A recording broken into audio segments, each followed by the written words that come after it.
Bom dia, turma, como vocês estão? Aqui é a professora Gabriela, de Geografia de vocês. Deixa eu só virar aqui a câmera para ficar melhor, tá? Bom, gente, hoje é o nosso primeiro vídeo do quarto bimestre. É uma aula explicando o conteúdo que eu passei para vocês na aula passada, para que vocês pudessem ler e fazer o resumo. Então, nós vamos sempre trabalhar assim agora, tá? Uma aula de leitura e resumo, uma outra aula de explicação do conteúdo e uma terceira aula de atividade. Então, para quem fez atividade, muito bem, parabéns. Para aqueles que não fizeram, façam e entreguem até hoje. Para aqueles que entregarem com atraso, lembrando que a nota vai ser menor, tá? Então, o nosso conteúdo de hoje tá lá no caderno 3, página 18. E é um conteúdo que é super interessante, é um conteúdo que fala sobre desenvolvimento industrial na Europa. Gente, a gente tem que pensar o seguinte, quando a gente fala sobre a Europa, principalmente a Europa em sentido industrial, é porque ela foi percussora nesse movimento. Como assim? A Europa iniciou esse movimento no século XVIII, pensando assim, eu preciso agilizar a minha produção, eu preciso agilizar a minha economia. Então, o que eles fazem? Eles montam as indústrias. Claro que cada país vai montar as suas indústrias com as suas necessidades, naquilo que eles podem investir ou não. E também os trabalhadores dessas indústrias podem sair dos próprios países, de países vizinhos e até mesmo de continentes vizinhos, os imigrantes. Então, quando você tem essa revolução industrial no início, você tem uma realidade que vai se modificando à medida que essa revolução industrial vai ganhando corpo. Como assim? Se ela inicia no século XVIII, claramente as necessidades que ela tinha no século XVIII serão diferentes no século XIX. Bem, imagine que você monte um projeto e daqui a 2 anos você esteja com o mesmo projeto. Naturalmente, daqui a 2 anos você vai encontrar alguns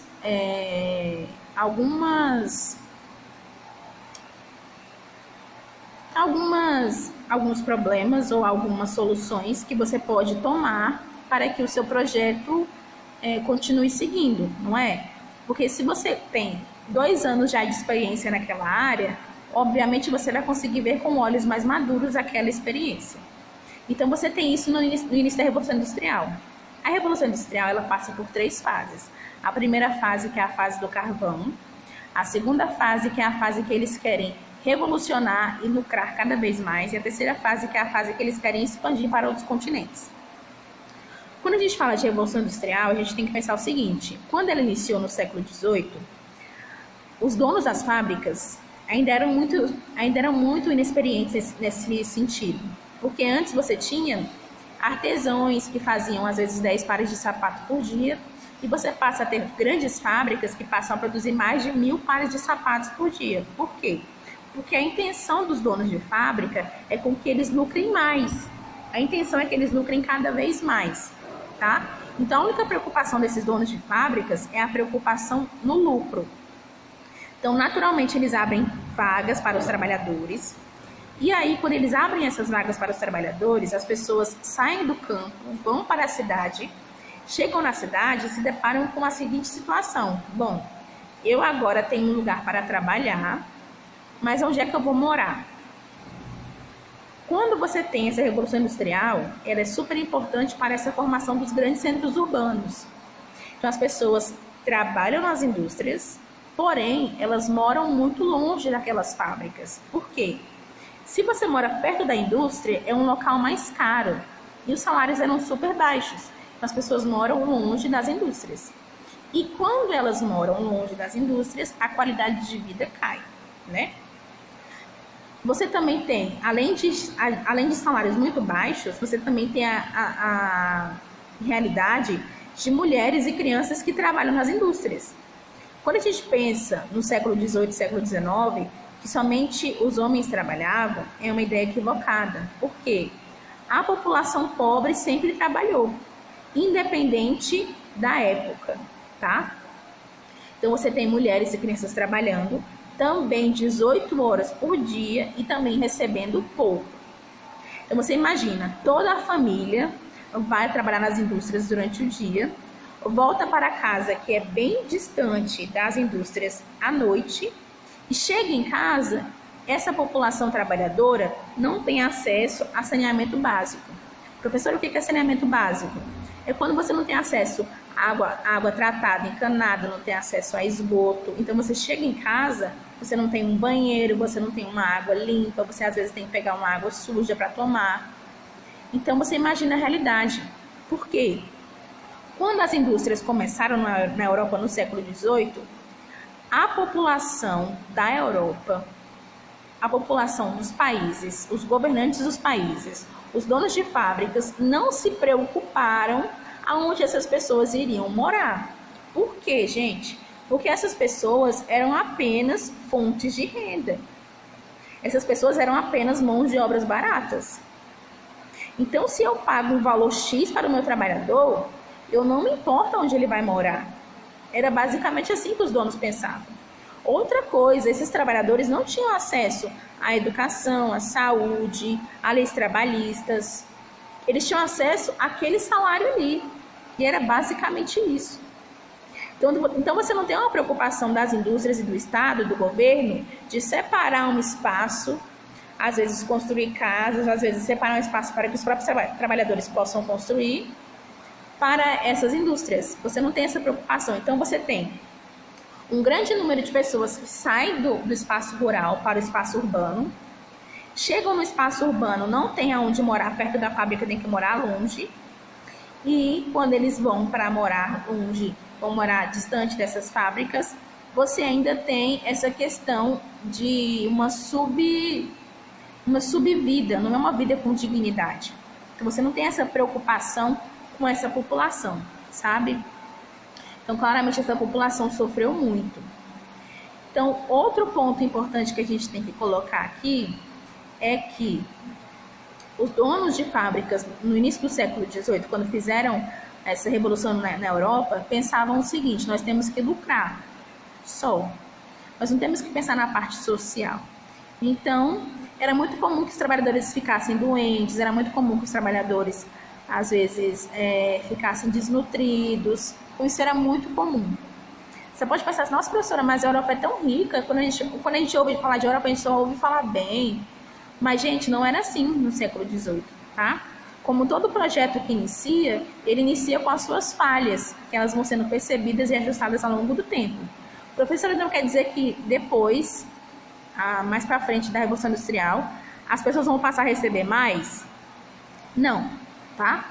Até hoje nós temos essa consequência nas indústrias de hoje. Se você conhecer alguém que trabalha na indústria, você deve saber disso.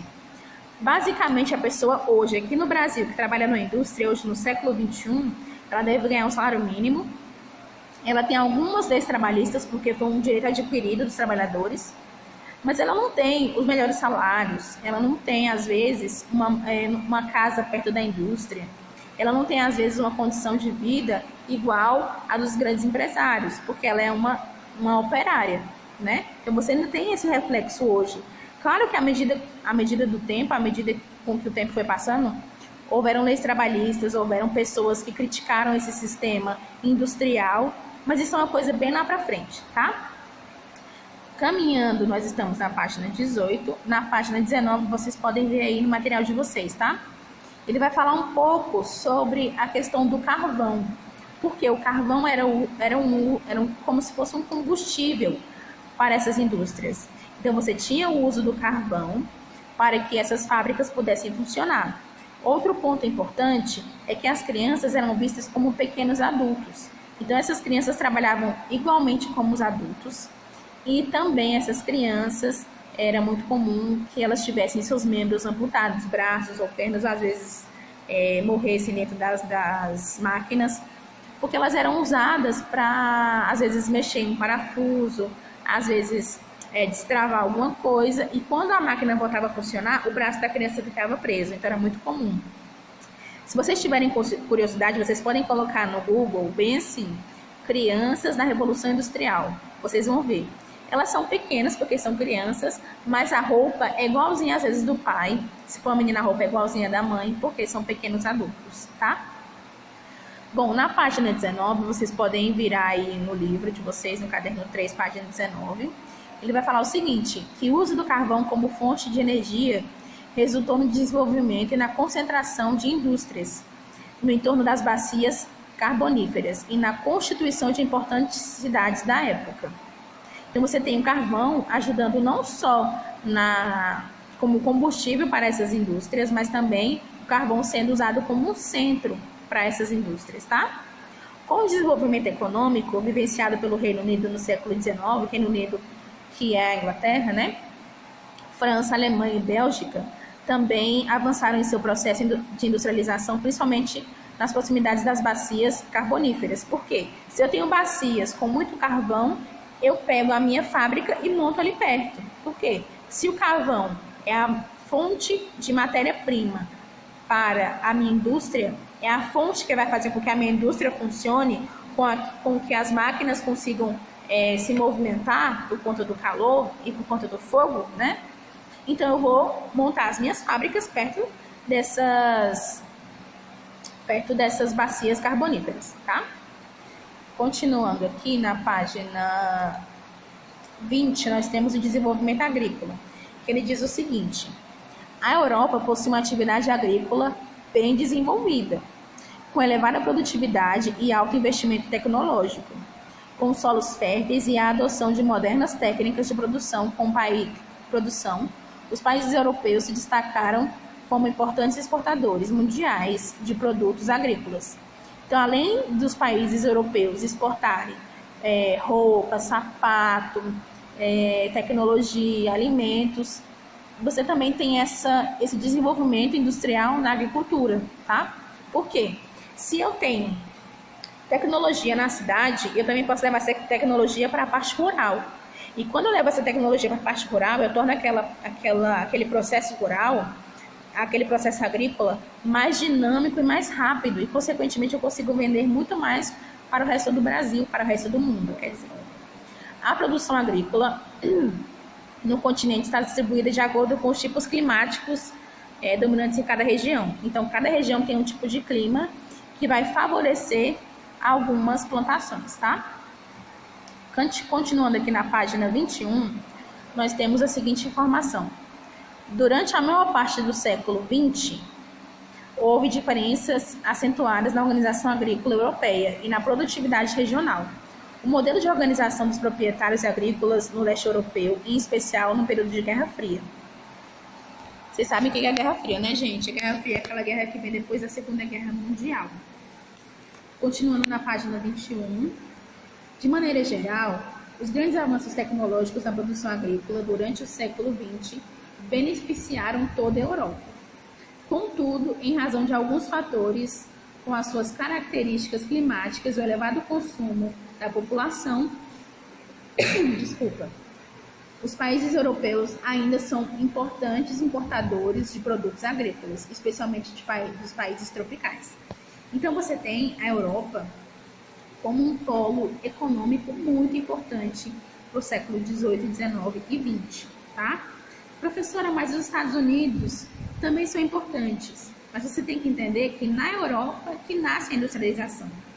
Então, se você tem uma industrialização que começa desde o século XVIII, ela vai se aprimorando ao passar dos séculos, tá, gente? Então, para frisar, espero que vocês tenham entendido um pouco mais sobre a Revolução Industrial e um pouco mais sobre como essa Revolução Industrial afetou a nível mundial para a Europa. Claro que a Europa passou a ganhar muito mais, claro que a Europa passou a investir muito mais e também a exportar muito mais. Não só objetos como roupas, calçados, maquiagem, enfim, como também produtos agrícolas. Então você tem também essa produção agrícola muito forte na Europa que ela vende para fora, e também você tem esses objetos. Então a Europa passa a ser o polo industrial econômico de maior potência do século XVIII, tá, gente? Caso tenha ficado alguma dúvida, vocês podem me procurar. Peço que vocês façam uma leitura minuciosa aí da página 18 até a página 22. Se tiver alguma dúvida, pode me procurar. Anotem os pontos mais importantes, tá? Obrigada e tchau.